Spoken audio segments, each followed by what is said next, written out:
আমি জীবনে খাওয়ার হাতে নিয়ে 2 দিন কেঁদেছি। কারণ আমাদের বাচ্চারা তো খেতে পারছে না ওখানে। আমার বোনরা খেতে পারতেছে না।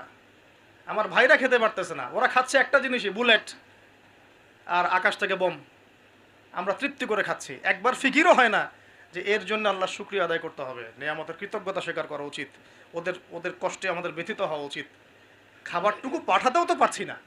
যে আমরা সবাই 10-20 টাকা করে তুলে 1 কোটি টাকা ফান্ড একটা কালেক্ট করে পাঠাই দিব, এই সুযোগটাও তো পাচ্ছি না। এত সহজ কি ব্যাপারটা? কে যাবে, কে দিবে? আর যারা কাজ করছে তারাও অথেন্টিক কিনা, আসলেই জায়গায় যাচ্ছে কিনা, ওরা পাচ্ছে কিনা, চতুর্দিক থেকে তো অবরুদ্ধ জায়গাটা। আমরা সবাই মিলে আমাদের ভাই বোন শিশুদেরকে ওখানে মরার জন্য ছেড়ে দিয়েছি।